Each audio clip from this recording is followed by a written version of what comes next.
Entonces, aquí les pongo diversas tareas en las cuales ChatGPT nos puede llegar a ayudar en la escritura de los artículos. Entonces, dividido en varias tareas. Entonces, comencemos por la generación de ideas y estructuración del documento.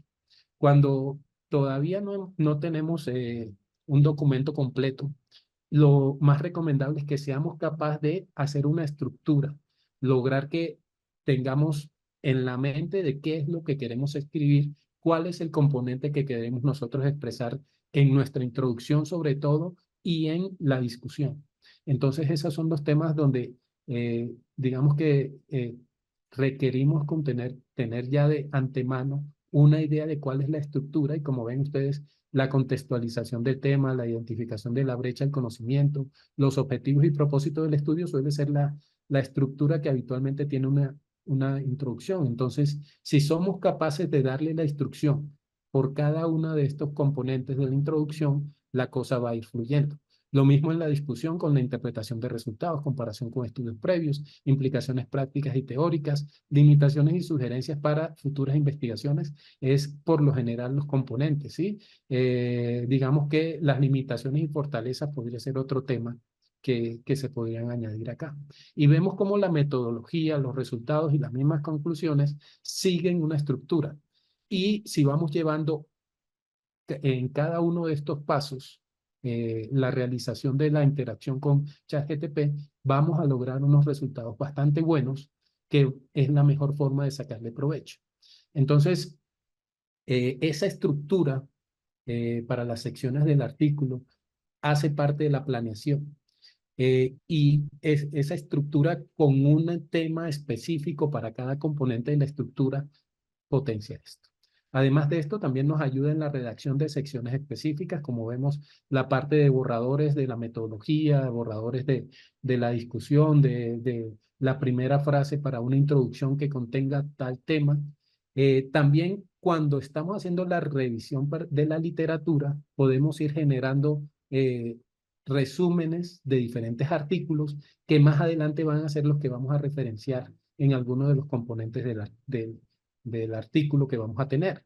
Entonces, cuando tengamos un resumen y vamos generando progresivamente nuestro texto del artículo y colocamos que integra el resumen de lo que dice este artículo, siendo claro en cuanto a tal y tal y tal componente, él nos va a ayudar a dar un artículo que tiene fortalezas importantes. Entonces, ese componente de referenciación nos sirve para los antecedentes y para contraste de la información que hay.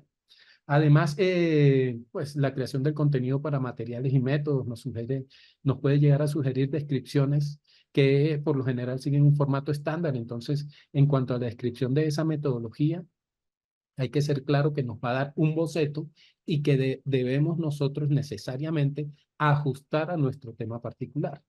Hay un tema importante que es la claridad y el estilo. Y es una de las grandes fortalezas de este modelo, tanto en español como en inglés. Cuando queremos cuando hacemos la traducción de un artículo, nosotros que somos hispanoparlantes y si no tenemos mucha fluidez en el inglés, cuando queremos llegar ese texto al inglés, solemos tener problemas con respecto al componente formal de ese documento. Entonces, la sugerencia que da en inglés de una traducción de un componente del artículo, lo hace de una forma de una característica que es formal y bastante útil. También, entonces, esa misma revisión y edición de textos en cuanto a el de corregir errores gramaticales, ortográficos o identificar sesiones que puedan necesitar una claridad específica que es difícil en su redacción, nos puede ayudar bastante.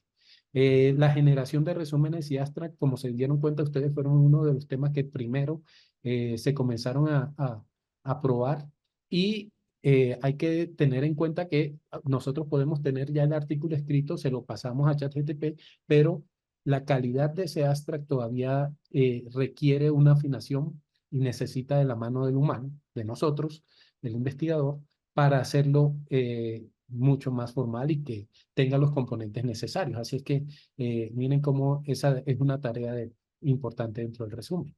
También, pues, sugerencias en la discusión y en el componente de las conclusiones.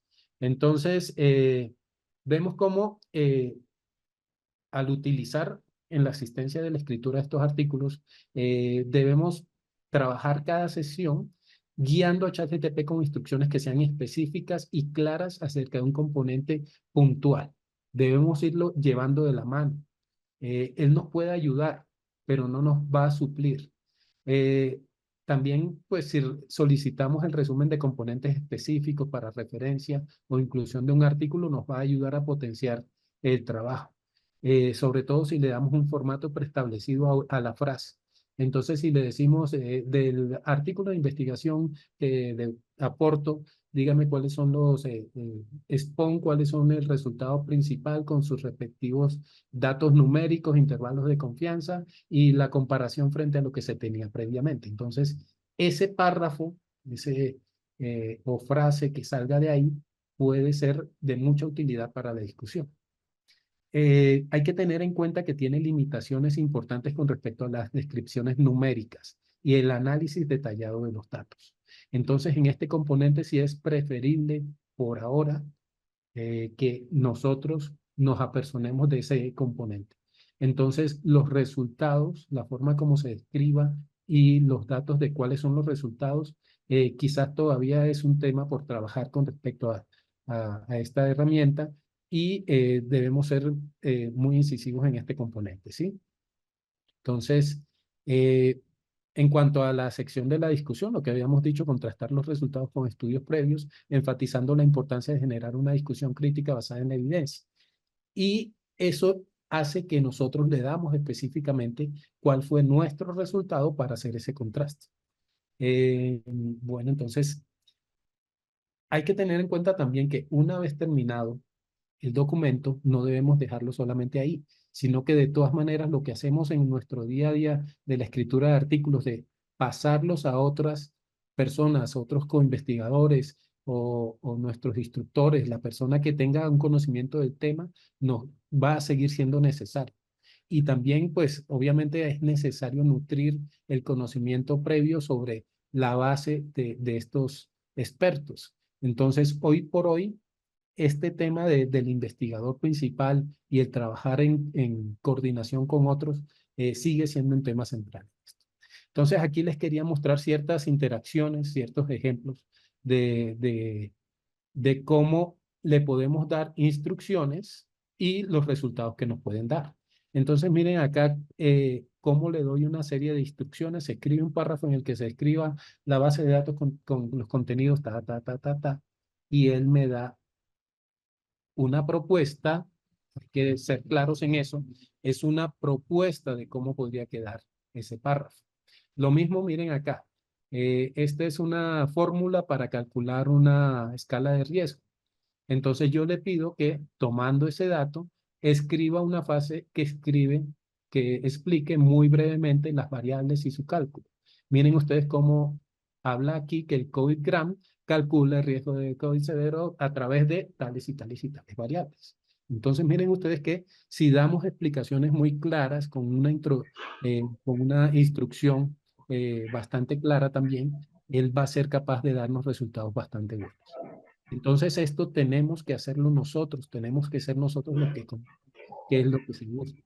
Miren ustedes, por ejemplo, este párrafo que está mal redactado, es vago y difícil de interpretar, podemos hacer que mejore la redacción con un tono formal y además que lo haga como un investigador médico experimentado. Y miren ustedes cómo el resultado es algo bastante bueno con respecto a lo que necesitamos para un artículo. Entonces, eh, también es importante recalcar que si bien puede ayudar en la redacción científica, no debe utilizarse como un sustituto del juicio humano. Y el resultado siempre debe ser revisado por expertos antes de utilizarlo. Y hay otro dato importante, es que debemos eh, expresar que se utilizó, ¿sí? Esta herramienta para la escritura de los artículos. Entonces ya hoy por hoy en los statements, bueno, en la conflictos de intereses y los documentos que se llenan previamente, hay un apartado específico acerca del uso de herramientas de inteligencia artificial en la escritura de los artículos.